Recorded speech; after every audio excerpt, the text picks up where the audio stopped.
So something that you need to be able to do as part of the evaluating section of this unit is to evaluate for a trading GST business, so one that is trading goods, selling goods, the effectiveness of accounting practices to make decisions and propose recommendations regarding monitoring business performance and liquidity. So I've put together a bunch of examples of things that you could be looking at. So as I mentioned earlier, you're generally going to be given information about businesses that have different problems that you need to try and pick up on, because you're not going to be able to make recommendations and decisions about a business that is doing as well as it possibly could be doing. So potentially an issue that you could have that comes across in the stimulus that you're given could be maybe high cost of goods sold and high sales returns. So you could be suggesting in the points that you make and the decisions and the recommendations that you give, you could suggest that they find a more affordable supplier. They could survey customers to learn why customers are returning their purchases, and they could also source higher quality products. Potentially quality could be the issue with the cause of sales returns. Maybe the sales returns are not about quality and they're about people having bought something that wasn't what they expected it to be. So maybe the labeling or the marketing around things is not clear enough. Stagnant inventories. So I mentioned earlier, it's really important to have that turnover of inventory, particularly when you've got inventories that could spoil or become obsolete.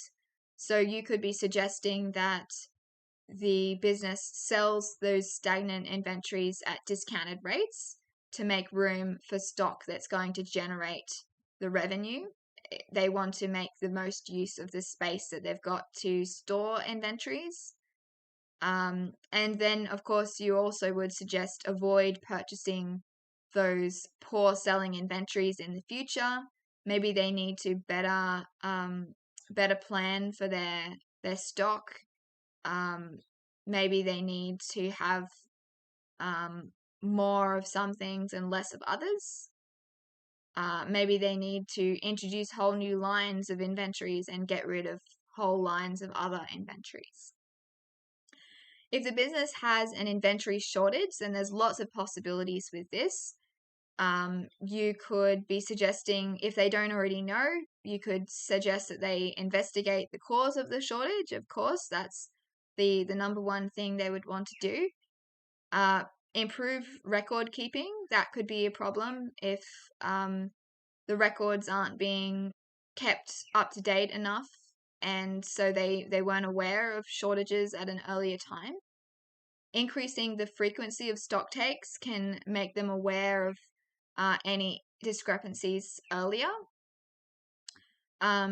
If there could be supplier issues as well if there's an inventory shortage, so checking records to make sure that suppliers delivered the correct quantity of goods to begin with, ensuring that the ordering was done correctly with the quantity that was ordered to begin with.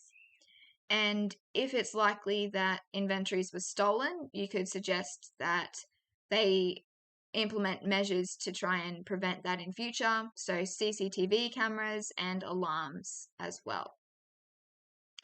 If the business has paper records, then you would definitely want to suggest that they digitize those records. That's going to decrease expenses and increase efficiency. You're not going to have to pay people to wade through paper records of things, which is, of course, going to take a lot longer and therefore be more expensive. You could also suggest training employees to ensure that they understand how to use digital systems if that is a gap that is part of the scenario. If you've got high, bad, and doubtful debts, you could be suggesting reviewing the credit policy, checking creditworthiness, charging interest, offering discounts, and hiring someone to follow up on debts to prevent them from going bad. Those things that we spoke about earlier as well. So oftentimes you're going to have a little bit more information than what's here. So for the inventory shortage, you'll probably have more of an indication of the ins and outs of that for the business in the scenario you've got. But making sure that you consider a whole range of possibilities in the points that you make and reflecting that in your recommendations as well. So this is an example that you can access from the QCAA. They have subject reports that they produce after each year. And so this is in one of their subject reports, and you can access it at the link there on the screen. You can see here how a student has written about proposed changes as part of their evaluation. And this is an example of a really strong evaluation. So they are identifying the different things that are happening in the business, and then they're making suggestions based on that.